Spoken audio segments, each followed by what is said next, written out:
Hi all, welcome back to Xylem learning. ABD സാറാണ് ഇന്ന് വന്നിട്ടുള്ളത്. നമ്മുടെ ഹിസ്റ്ററിയുടെ ഒരു ചാപ്റ്ററിൽ മോസ്റ്റ് ഇമ്പോർട്ടൻ്റ് ആയിട്ടുള്ള ചില കൺസെപ്റ്റും അതുപോലെ തന്നെ ചില ക്വസ്റ്റ്യൻസുമായിട്ടാണ്. അപ്പോൾ എല്ലാ മക്കളും ഇങ്ങനെ എന്താ പറയുക, ഈ ഒരു കോൺസെപ്റ്റ് കുറച്ചും കൂടി മനസ്സിലാക്കണം, അല്ലെങ്കിൽ കുറച്ച് ക്വസ്റ്റ്യൻസ് ഒക്കെ ഞങ്ങൾ ഈ ഒരു ടോപ്പിക്കിൽ അറിയാൻ ആഗ്രഹിക്കുന്നതെന്ന് പറഞ്ഞ് എല്ലാവരും വെയിറ്റ് ചെയ്യുകയാണെന്ന് അറിയാം. അപ്പോൾ ചില കോൺസെപ്റ്റും അതുപോലെ തന്നെ എന്താണ് ചില MCQ കൈൻഡ് ഓഫ് ക്വസ്റ്റ്യൻസുമായിട്ടാണ് സാറേ വന്നിട്ടുള്ളത്. എന്താണ് സാറേ കോൺസെപ്റ്റ് എന്നുള്ളതായിരിക്കും മക്കളുടെ അടുത്ത ഡൗട്ട് എന്ന് പറയുന്നത്. ഇതാണ് ആ കോൺസെപ്റ്റ് എന്ന് പറയുന്നത്. Urban features of Mahajanapadas capital.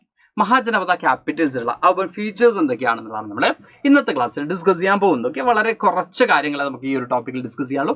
After that we will discuss എന്താണ് MCQ കൈൻഡ് ഓഫ് ക്വസ്റ്റ്യൻസ് ആണ് നമ്മൾ ഡിസ്കസ് ചെയ്യുക കേട്ടോ. ഓക്കെ, അപ്പോൾ നമുക്ക് നേരെ ഫസ്റ്റ് എന്തിലേക്ക് പോവാം? ഈ പറഞ്ഞ അർബൻ ഫീച്ചേഴ്സിലേക്ക് നമുക്ക് പോവാം. അതിൽ ഒന്നാണ് ഈ പറഞ്ഞ പോലെ തന്നെ ഫോർട്ടിഫിക്കേഷൻ നമ്മൾ പറയുന്നത്.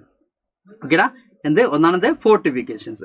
Strong wall surrounding the city for defence and control. നമുക്കിവിടെ കാണാൻ പറ്റും പ്രധാനമായിട്ടും ഈ പറഞ്ഞ മഹാജനപദാസിലെ എന്താ പറയുക സിറ്റീസിലുള്ള ഒരു ഫോഴ്സ് നമ്പർ ഓഫ് ഫോഴ്സ് എന്ത് ചെയ്തിട്ടുണ്ട്, കൺസ്ട്രക്ട് ചെയ്തിട്ടുണ്ട്. അതായത് ഡിഫൻഡീവ് അല്ലെങ്കിൽ ഡിഫൻസ് പർപ്പസിന് വേണ്ടിയും അതുകൂടാതെ കൺട്രോൾ ചെയ്യാനൊക്കെ വേണ്ടിയാണ് ഈ ഒരു ഫോഴ്സ് കൺസ്ട്രക്ട് ചെയ്തിട്ടുള്ളത് നമുക്ക് കാണാൻ പറ്റും. സ്ട്രോങ് ആയിട്ടുള്ള വാൾസ് കൺസ്ട്രക്ട് ചെയ്തിട്ടുള്ളത് നമുക്ക് കാണാൻ പറ്റും. അതായത് ഔട്ട്സൈഡേഴ്സ് അറ്റാക്ക് ചെയ്യുന്നതിൽ നിന്നും ഡിഫൻഡീവ് ആയിട്ടാണ് ഈ പറഞ്ഞ ഫോഴ്സ് എന്ത് ചെയ്തിട്ടുള്ളത് കൂടുതലായിട്ടും എസ്റ്റാബ്ലിഷ് ചെയ്തതിലും ഫൗണ്ട് ചെയ്തിട്ടുള്ളത് നമുക്ക് കാണാൻ പറ്റും. അപ്പോൾ നിങ്ങൾ നോക്കിയാൽ മതി, നമ്മുടെ സറൗണ്ടിങ്സിലും നമ്പർ ഓഫ് ഫോഴ്സും കാര്യങ്ങളൊക്കെ നിങ്ങൾ കാണുന്നുണ്ട്. നമ്മളിപ്പോൾ അതൊരു നമുക്കിപ്പോൾ ഒരു വിസിറ്റ് ചെയ്യാനുള്ള ഒരു ടൂറിസ്റ്റ് പ്ലേസ് ഒക്കെ ആയിട്ട് നമ്മൾ എന്ത് ചെയ്യുന്നത് പ്രിസർവ് ചെയ്യുന്നുണ്ട്. ബട്ട് ബേസിക്കലി ഇതൊക്കെ ഫോം ചെയ്തിട്ടുള്ള എന്തിനാണ്? ഇത്തരത്തിലുള്ള പർപ്പസിനാണ്. അതായത് അയൽ രാജ്യങ്ങൾ അല്ലെങ്കിൽ പറഞ്ഞ ഓപ്പോസിറ്റ് ഗ്രൂപ്പ്സ് അറ്റാക്ക് ചെയ്യാൻ വരുമ്പോൾ അവരെ ഡിഫെൻഡ് ചെയ്യാൻ ഒക്കെയാണ് പ്രധാനമായിട്ടും എന്ത് യൂസ് ചെയ്തിരുന്നത്, ഫോഴ്സ് കാര്യമായിട്ടും കൺസ്ട്രക്ട് ചെയ്തിരുന്നത് നമുക്ക് കാണാൻ പറ്റും.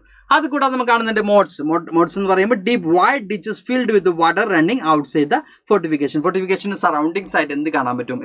വെള്ളം നിറഞ്ഞ ഒരു ഭാഗം നമുക്ക് കാണാൻ പറ്റും. ഓക്കെ, അതും എന്ത് ചെയ്തിട്ടുണ്ട് ഈ സമയത്ത് ഏറ്റവും പ്രധാനപ്പെട്ട ഒരു ഫീച്ചർ ആണ് എന്ന് നമുക്ക് പറയാൻ പറ്റൂടാ.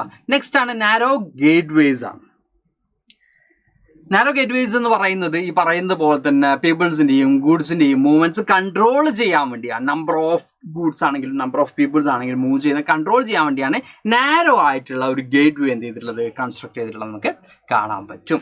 ദെൻ നെക്സ്റ്റ് വരുന്നത് പ്ലാന്റ് ലേ ഔട്ട് ആണ്. Organised streets and designated areas different activities നമുക്ക് കാണാൻ പറ്റുന്ന ഏറ്റവും പ്രധാനപ്പെട്ട ഒരു ഫീച്ചർ കൂടിയാണ്. അതായത് ഓരോ ഏരിയാസ് നമ്മളിപ്പോൾ അഡ്മിനിസ്ട്രേറ്റീവ് ലെവലാണെങ്കിൽ വേറൊരു ഏരിയ, അങ്ങനെ മാർക്കറ്റ്സ് ആണെങ്കിൽ വേറൊരു ഏരിയ. നമ്മളിപ്പോൾ മോഡേൺ സിറ്റീസിലൊക്കെ കാണുന്ന പോലെ ഇങ്ങനെ കൃത്യമായിട്ടുള്ള ഒരു ഓർഗനൈസ്ഡ് സ്ട്രീറ്റ്സ് ആയിരുന്നു, സ്ട്രക്ചേർഡ് ആയിരുന്നു എന്ന് നമുക്ക് കാണാൻ പറ്റും. ഡിഫറെൻറ്റ് ആക്ടിവിറ്റീസിന് ഡിഫറെൻറ്റ് ഏരിയാസ് കൃത്യമായിട്ടും എന്ത് ചെയ്തിട്ടുണ്ട്, കാറ്റഗറൈസ് ചെയ്തിട്ടുള്ളതായിരുന്നു നമുക്ക് കാണാൻ പറ്റും. അപ്പോൾ കുറച്ചും കൂടി പെർഫെക്റ്റ് ആയിരുന്നു എന്നുള്ളതാണ് അവിടെ ഉദ്ദേശിക്കുന്നത്. ഓക്കെ, അപ്പോൾ ഇതൊക്കെയാണ് നമ്മുടെ എന്തിൻ്റെ ഫീച്ചേഴ്സ് എന്ന് പറയുന്നത്, മഹാജനപദാസിലെ സിറ്റീസിൻ്റെ അല്ലെങ്കിൽ urban ഏരിയാസിന്റെ ഫീച്ചേഴ്സ് നമ്മൾ പറയുന്നത്. ഇത് മാത്രമല്ല നമ്മൾ ഇന്നത്തെ സെഷനിൽ ഡിസ്കസ് ചെയ്യാൻ പോകുന്നത്. അപ്പോൾ ഇതിന്റെ തമ്പൊക്കെ അതായിരിക്കും മക്കൾ കണ്ടിട്ടുണ്ടാവുക. Some MCQ kind of questions ഞാൻ ഇവിടെ ആഡ് ചെയ്തിട്ടുണ്ട്. ഓക്കെ, നമ്മൾ ഈ ഒരു ചാപ്റ്ററിലെ മോസ്റ്റ് ഇമ്പോർട്ടൻ്റ് ആയിട്ടുള്ള ചില MCQ kind of questions add ചെയ്തിട്ടുണ്ട്. മക്കൾക്ക് ഞാൻ ടിക്ക് 5 വരെയുള്ള ടൈം തരും. അതിനുള്ളിൽ മക്കൾ ക്ലാസ് കണ്ടുകൊണ്ടിരിക്കുമ്പോൾ എന്ത് ചെയ്യണം, ആൻസർ കമന്റ് ചെയ്യണം. അതിനുശേഷം ഞാൻ ഒന്ന് ടിക്ക് ചെയ്യും കേട്ടോ. ഓക്കെ, അതിനുശേഷം ഞാൻ എന്ത് ചെയ്യും, ആൻസർ ഒന്ന് ടിക്ക് ചെയ്യും. അപ്പോൾ ഫസ്റ്റ് ക്വസ്റ്റ്യൻ ഇതാണ്. What does the term second urbanization refers to?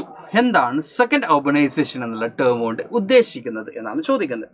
Growth of village ആണോ, growth of new cities in the first millennium BCE ആണോ, ഡിക്ലൈൻ ഓഫ് സിറ്റീസ് ആണോ, ഡിസ്കവറി ഓഫ് ന്യൂ സിറ്റീസ് ആണോ എന്നാണ് ഇവിടെ നമ്മുടെ ക്വസ്റ്റ്യൻ. ഇടാ ടിക്ക് 1, ടിക്ക് 2, 3, 4, 5. ഓക്കെ, അപ്പം മക്കൾ എങ്ങനെയാണ് ആൻസർ ചെയ്യേണ്ടതെന്ന് വെച്ചാൽ കമന്റ് ബോക്സിൽ നിങ്ങൾ കണ്ടുകൊണ്ടിരിക്കുമ്പോൾ ഒന്ന് എന്താടാ B എന്ന് ജസ്റ്റ് മക്കൾ കമന്റ് ചെയ്താൽ മതി. ഓക്കെ, 1 B 2 ഏതാണോ അങ്ങനെ കമന്റ് ചെയ്ത് പോയാൽ മതി കേട്ടോ.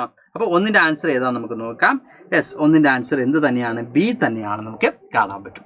നെക്സ്റ്റ് ക്വസ്റ്റ്യൻ ഇതാടാ, where did the second urbanization mainly begin എന്നാണ് ചോദിച്ചിട്ടുള്ളത്. ഓക്കെ, സാർ ഡെസേർട്സ് ആണോ, അല്ലെങ്കിൽ ഗംഗ പ്ലെയിൻസ് ആണോ, അല്ലെങ്കിൽ Gangetic plains or Ganga plains, and Western Ghats ആണോ, ഡെക്കാൻ പ്ലാറ്റ്യൂ ആണോ എന്നാണ് നമ്മുടെ ക്വസ്റ്റ്യൻ വന്നിട്ടുള്ളത്.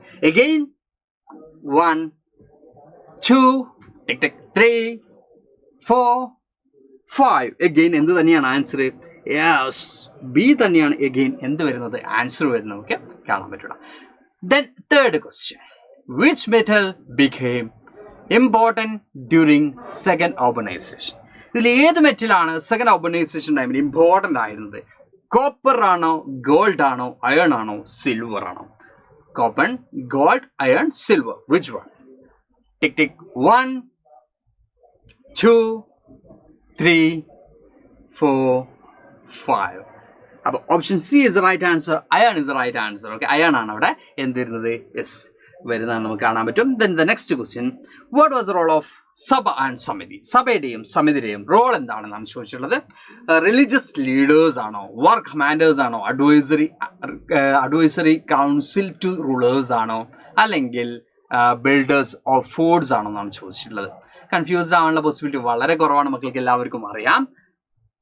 ടിക് ടിക് 1, 2, 3, 4, 5. Option C is the right answer. Advisory Council is the right answer. Then the last question നമുക്ക് നോക്കാം. Fifth question നമുക്ക് നോക്കാം. Which system involved early democratic assembly? ഇതിൽ ഏത് സിസ്റ്റമാണ് ഏർലി ഡെമോക്രാറ്റിക് അസംബ്ലീസിൽ ഇൻക്ലൂഡ് ചെയ്തിട്ടുള്ളത്? സഭ ആൻഡ് സമിതി ആണോ, ഗുരുകുലാസ് ആണോ, വർണാസ് ആണോ, ഭക്തി മൂവ്മെന്റ് ആണോ? You can comment our comment box after the video. എല്ലാ മക്കളും എന്ത് ചെയ്യുക, ഈ ഒരു ക്വസ്റ്റ്യൻ ആൻസർ എല്ലാ മക്കളും എന്ത് ചെയ്യുക, കൃത്യമായിട്ടും കമന്റ് ബോക്സിൽ എന്ത് ചെയ്യണം, ഒന്ന് കമന്റ് ചെയ്യുക കേട്ടോ. അപ്പോൾ എന്തായാലും ബാക്കിയുള്ള ആൻസേഴ്സ് ഒക്കെ മക്കൾക്ക് ഡ്യൂറിങ് ദ ക്ലാസ് കമന്റ് ചെയ്യുന്നുണ്ട് വിചാരിക്കുന്നുണ്ട്. ഈ കമന്റ് എന്ത് ചെയ്യുക മക്കൾ എല്ലാവരും ചെയ്യുക. അപ്പോൾ നമുക്ക് അടുത്ത ക്ലാസ്സിൽ വീണ്ടും കാണാം. അതുകൂടാതെ ഒരു കാര്യം കൂടി പറയാനുണ്ട്. അതായത് നിങ്ങൾ ഈ ടോപ്പിക് അല്ലെങ്കിൽ ഈ ചാപ്റ്റർ നിങ്ങൾ എടുക്കണം, അല്ലെങ്കിൽ സാറേ ഈ ഒരു ടോപ്പിക്ക് സാറേ നെക്സ്റ്റ് വീഡിയോ ചെയ്യോ എന്ന് നിങ്ങൾ ആഗ്രഹിക്കുന്ന കോൺസെപ്റ്റ് ഉണ്ടെങ്കിൽ അതും മക്കൾക്ക് എന്ത് ചെയ്യാം, കമന്റ് ബോക്സിലൂടെ കമന്റ് ചെയ്യാം. അപ്പോൾ അടുത്ത ക്ലാസ്സിൽ നമുക്ക് വീണ്ടും കാണാം. Thank you all, by.